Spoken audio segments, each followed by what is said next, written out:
حيث قال: ولتكملوا العدة ولتكبروا الله على ما هداكم ولعلكم تشكرون.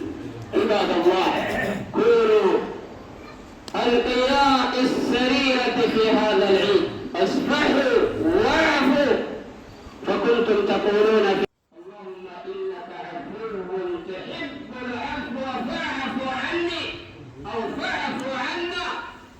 فالجزاء من جنس العمل. إذا عفوت وسامحت وصفحت عفى الله عنك.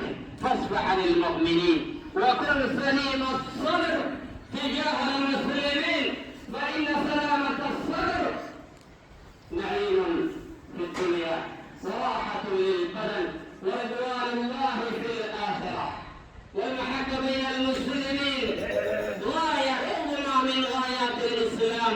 يقول صلى الله عليه وسلم: لا تدخلوا الجنة حتى تؤمنوا ولا تؤمنوا حتى تحابوا.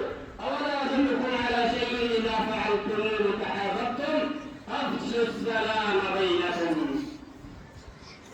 فقل سلم الصدر تجاه المسلمين في هذا اليوم الأغر، واعفو واصفح لكي عنك ويعفو عنك ويتقبل عملك.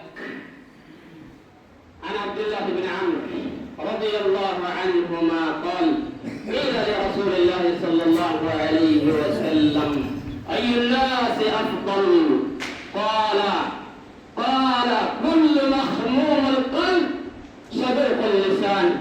قالوا: صدوق اللسان نعرفه، وما مخموم القلب؟ قال: النقي لا إثم فيه ولا بغي ولا غل ولا حسد. عباد الله، البغي والغل والتحاسد دخل علينا إلا ما رحم ربي، وما مصيبة البلاد بهذه الحروب وهذا الخوف إلا من التباغض والتحاسد. فنقوا سرائركم في هذا اليوم الأغر، وكونوا عباد الله إخوانا، واصفحوا عمن أساء إليكم، فإن النبي صلى الله عليه وسلم يقول: وما زاد الله عبدا بعفو إلا عزا. عباد الله، عليكم بتوحيد الله فإنه أساس الدين. قال الله سبحانه وتعالى: فاعلم أنه لا إله إلا الله واستغفر لذنبك وللمؤمنين والمؤمنات. توحيد الله سبحانه وتعالى سبب للأمن والهداية في الدنيا والآخرة. قال الله سبحانه وتعالى: